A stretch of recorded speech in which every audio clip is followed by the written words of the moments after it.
Kuya Jay, natutuwa ako at lihim akong nagbabasa ng mga story mo dito.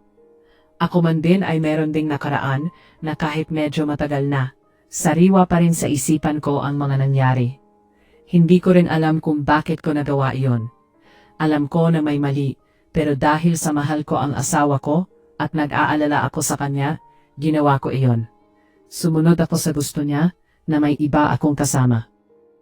Kuya Jay, mahaba ang kwento ng buhay ko. Ikaw na po ang bahala na mag-ayos at sana ay mabasa ko dito.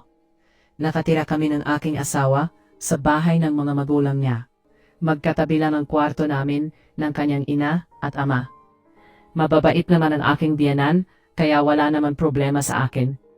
Kaya lang, hindi talaga minsan maiwasan na hindi magtalo ang mag-asawa kahit sa maliit na bagay. Isa pa, masyadong seloso ang asawa ko. Hindi naman niya ipinapakita na nagseselos siya.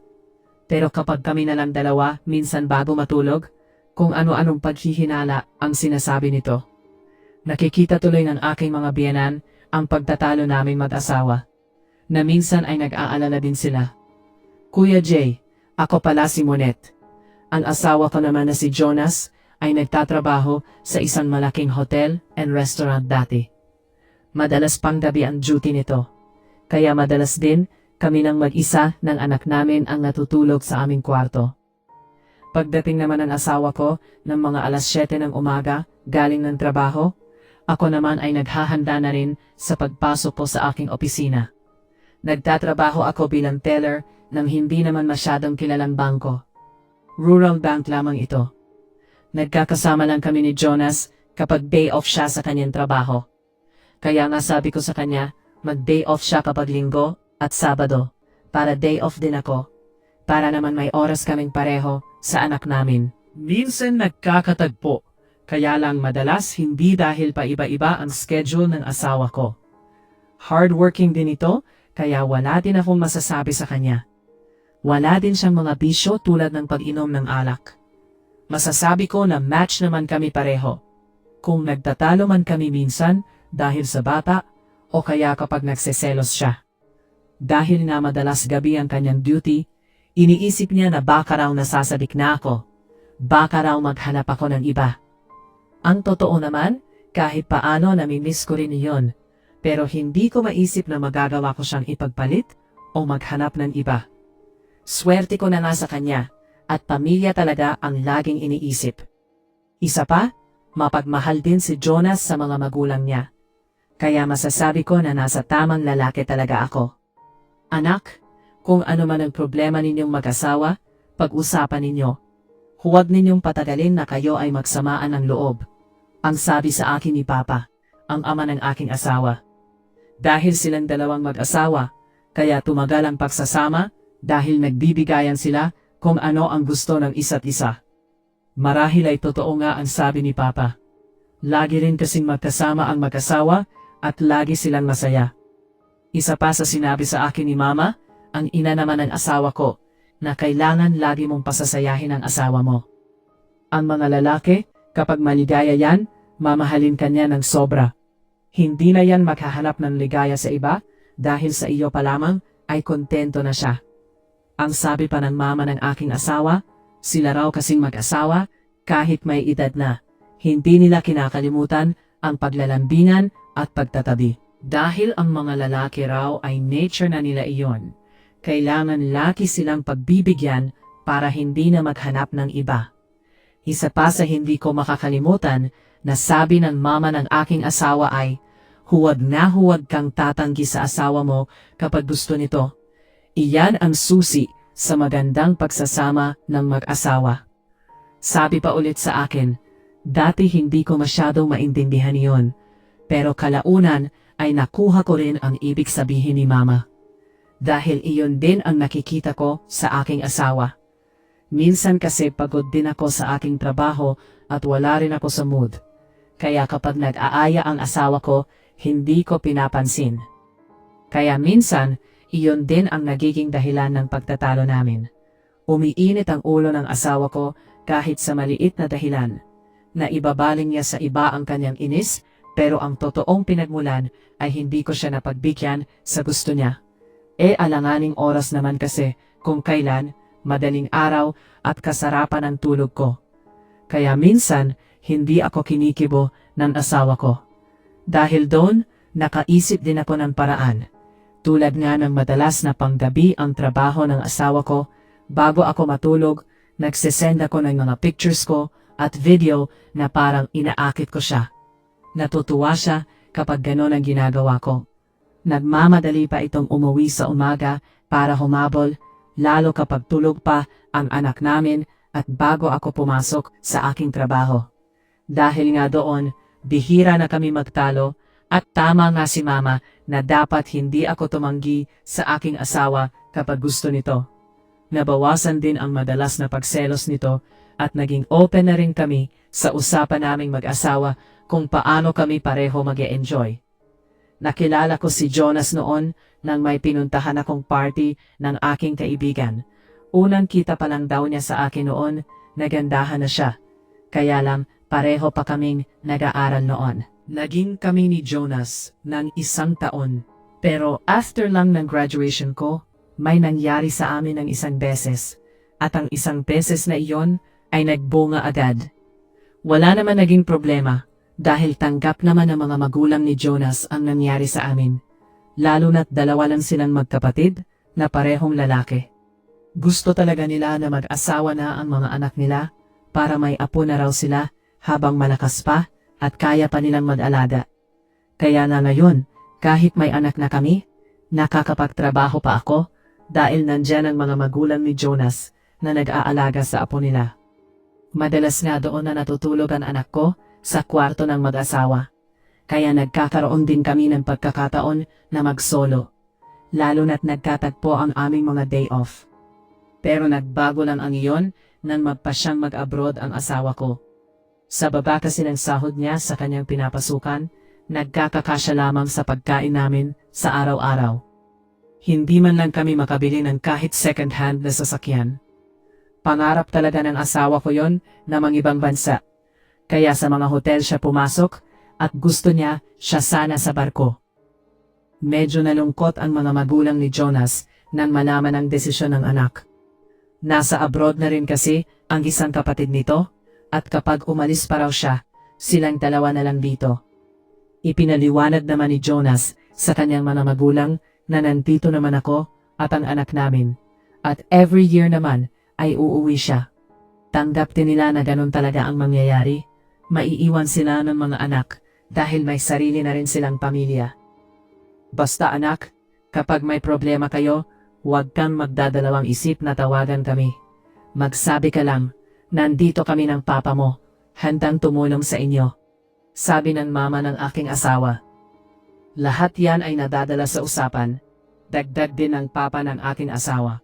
Tuwing umaga naman, ang mag-asawa ay naglalakad-lakad, lalo na si papa. Kahit retired na, malakas pa at nakakatakbo pa ito. Palibhasa tulad ni Jonas, wala rin siyang bisyo. Ang mama lang niya ang medyo mahina na. Mas matanda rin kasi ng 5 taon ang nanay ni Jonas kaysa sa tatay niya. Minsan nga, nagbibiruan sila. Kaya pa raw ni tatay mag-asawa kapag nawala siya. Kung maarik nga raw, ay si nanay na ang maghanap ng babae para sa asawa niya. Dahil tumatanda na siya. Sa tingin ko kasi, mukhang hindi na rin kaya ni mama. Kahit sabihin niya na, hindi dapat tinatanggihan ng asawa. Dahil nagkaedad na, kaya bakas na din ang panghihina. Samantalang ang papa ni Jonas ay active pa talaga. At palagay ko, kayang-kaya pang mag-asawang muli. Nete, kumusta na kayo dyan? Kumusta na ang anak natin? Okay lang ba sila? Sabihin mo, magpapadala ko ng pang-maintenance nila. Sabi ni Jonas sa akin nang mag-usap kami matapos na makaalis siya at naka1 buwan na doon. Kapareho lang din ng trabaho niya dati sa hotel and restaurant dito. Nagkukumustahan kami madalas. Minsan nakikita ko na malungkot ang asawa ko. Siguro dahil mag-isa lang siya doon. Kaya ang ginawa ko, inaaliw ko na lang. Nakikipagkwentuhan ako ng madalas sa kanya. Mga after 5 months niya doon, parang nag-iba ang asawa ko. Dati, madalas nagsiselos ito. Pero nang lumayo naman ito at hindi na ako nakikita, tila nawala ang madalas na pagduda sa akin. Hinayaan ko lang. Pero isang araw, biglang nag-chat sa akin. Nete, kung namimiss mo ako, kung kailangan mo, okay lang sa akin. Basta masaya ka. Chat sa akin ni Jonas, Kuya Jay. Habang nag-uusap kami sa chat. Hindi ko maintindihan. Sagot ko sa chat ng asawa ko dahil nasa trabaho ako noon. Kaya chat lang muna kami. Pero kapag sa bahay, video call ang ginagawa ko. Kapag na-miss mo lang naman ako, kung gusto mo, okay lang sa akin. Sabi pa ulit ni Jonas sa chat. Nalabuan ako sa chat niya, pero unti-unti kong inunawa kung ano ang kanyang sinasabi. Ibig sabihin, pinamimigay mo na ako? Ibig mo bang sabihin, manlalalaki ako? Ganun ba, Jonas? Sagot ko agad sa chat, sa inis ko, na parang iba ang dating ng chat niya sa akin. Wala. Kalimutan mo na yon. Joke lang yon. Biglang reply nito, sabay paalam na may gagawin daw siya. Napansin niya kasi na medyo nainis ako sa kanya. Iba kasi ang dating ng chat niya sa akin. Napaisip ako, ano kaya ang pumasok sa isip ng asawa ko? Bakit gano'n ang chat niya sa akin? May iba na kaya siya doon? Kaya unti-unti niya akong pinalalayo sa kanya? Kuya Jay, dinamdam ko talaga ang chat niya. Lalo na pag-uwi ko, tinawagan ko siya, pero ayaw niyang sagutin. Kaya nag-iyak talaga ako magdamag. Ano bang nagawa ko? Bakit pinagpalit niya ako? Sabi ko sa aking sarili. Kaya marami akong chat sa kanya. Kahit naka-offline siya, tiyak naman na mababasa niya iyon. Iha, bakit parang namumula ang mata mo? Umiyak ka ba? Tanong ni Papa, ang ama ng aking asawa, nang makita ako kinabukasan na namumugto ang mata. Wala po, Papa. Nasobrahan siguro ako sa tulog. Sabi ko agad. May problema ba kayong mag-asawa? Tanong naman ni Mama. Wala po, Ma. Okay lang kami. At sabay na pumasok ulit ako ng kwarto. Hindi ko kasi maitago sa mga biyenan ko ang aking mararamdaman. Hello, Net. Sorry sa mga sinabi ko, ha. Joke lang naman yun. Tumawag kasi sina Mama na umiyak karam. Sabi ni Jonas sa chat sa akin. Ayaw mo kasi akong kausapin. Sagot ko naman. Busy lang ako dito. Reply ulit ni Jonas sa akin. Saka wala akong babae dito. Ikaw lang ang mahal ko. Wala nang iba. Hindi kita ipagpapalit kahit kanino. Kaya nga nasabi ko na kung na-miss mo ako, okay lang sa akin dahil inaalala kita. Gusto ko naman na maging masaya ka kahit wala ako sa tabi mo. Doon ay naisip ko na nang tuluyan ang gusto ng asawa ko, Kuya Jay. Nakuha ko na ang ibig niyan sabihin. Totoo naman na namimiss ko siya dahil 1 taon na siyang wala dito. Kaya ang ginawa ko, sinakyan ko muna ang kanyang mga sinabi. Titingnan ko kung ano ang magiging reaksyon niya. Payag ka ba talaga? Baka naman magselos ka. Sabi ko agad dahil naiinip ako sa chat, kaya tinawagan ko na lang. Hindi, biro lang yun, sabi pa niya. Pero kung gusto mo, okay lang. Basta sabihin mo sa akin kung sino at gusto ko isend mo sa akin ang video niyo. Sabi pa nito, sinakyan ko na lang ang mga sinabi ng asawa ko. Siguro naiinip din doon sa abroad, lalo na't nasa Middle East siya. Kaya para naman masatisfy siya, nagsisend na lang ako ng mga videos ko, minsan kapag kumakain kami o naglalaba ako kasama ang anak namin. Kaya lang hindi siya masyadong interesado doon. Mas gusto niya kapag kaming dalawa lang ang nag-uusap at video call. Dahil sa mga sinabi niya at sinakyan ko ang gusto niya. Akala siguro niya seryoso ako. Kaya nang sabihin ko, biro lang din ang pagpayag ko. Biglang hindi ako kinausap. Akala daw niya matutupad na ang gusto niya. Naiinggit raw kasi siya sa mga kasama niya doon na ganon ang ginawa ng asawa. Gusto raw niyang subukan. Yan ang huling chat sa akin ni Jonas. Tapos hindi na muli akong kinausap. Ngunit, nag-away ba kayo mag-asawa? Ang tanong ni Papa sa akin nang makita ako. Bakit po pa? Tanong ko sa ama ng aking asawa nang makita ako na kumakain mag-isa na malungkot. Tumawag sa akin si Jonas. Kinukumusta kayo? Bakit hindi sa iyo tumawag? Hindi ba kayo nag-uusap? Tanong muli ni Papa. May tampuhan lang ng konti pa. Sagot ko agad. Pero iha, dapat hindi niyo na pinapatagal yan. 1 linggo na pala kayong hindi nag-uusap? Ano ba pinag-awayan ninyo? Baka makatulong ako. Magsabi ka lang. Sabi pa ni Papa, at sabay lapit sa akin at tiningnan ako. Gusto ko man sanang sabihin sa ama ng aking asawa, pero nahihiya ako. Ayaw ko namang sabihin sa kanila na ang gusto ng anak nila ay gagawin ko. Baka hindi maniwala o magalit pa sila sa anak nila. O kaya naman, mag-isip ng iba sa akin. Wala po pa, okay lang kami, sabi ko agad, sabay talikod ko. Sige bahala ka, basta nandito lang ako. Makikinig ako sa sasabihin mo, kahit ano, kahit personal, kahit usapang mag-asawa. Nandito ako net, sabi pa ni Papa sa akin. Doon ay naisip ko na sabihin sa ama ng aking asawa ang totoo dahil 1 linggo akong binabagabag at hindi makatulog. Sabi naman niya, kahit ano, makikinig siya. Total wala ang kanyang asawa, kami lang kasi ang nasa bahay, oras na iyon. Namili kasi sina Mama kasama ang anak namin ni Jonas.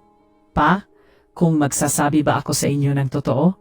Tayo lang ang makakaalam? Nahihiya kasi ako kay Mama kapag nalaman niya. Sana, sa atin lang muna ito. Mahinang sabi ko sa ama ng aking asawa. Oo naman, tayong dalawa lang, sabi ni Papa. Doon ay unti-unti ko nang sinabi sa ama ng aking asawa ang gusto ni Jonas. Nakatitig lang siya sa akin at nakikinig sa lahat ng sinabi ko. Pagpasensyahan mo na ang anak ko, Monet. Hayaan mo. Kakausapin ko siya. Sabi ni Papa. Huwag po. Huwag ninyong sasabihin sa kanya na sinabi ko sa inyo. Magagalit lalo iyon. Pakiusap ko sa ama ng aking asawa. Sige, ikaw ang bahala. Pero kapag kailangan mo ng tulong, nandito lang ako. Kabisado ko yan si Jonas. Baka lalong magtampo sa'yo kapag hindi mo napagbigyan. Sabi muli ni Papa. Bago natapos ang usapan namin dahil dumating na ang maglola galing sa pamimili. Kinagabihan nga, nag-isip ako sa mga sinabi ng aking biyenan. Inaalala ko rin ang aking asawa, tulad ng sabi ni Papa, baka ma-depress doon ang aking asawa, baka magkasakit, lalo't wala siyang masyadong kakilala doon. Ang ugali pa naman ng asawa ko, kapag galit nagmumokmok ito. Hindi kumakain at umiinom, parang pinapahirapan niya ang kanyang sarili. Naalala ko pa noon, nang dating nag-away kami dito at hindi ko siya kinausap.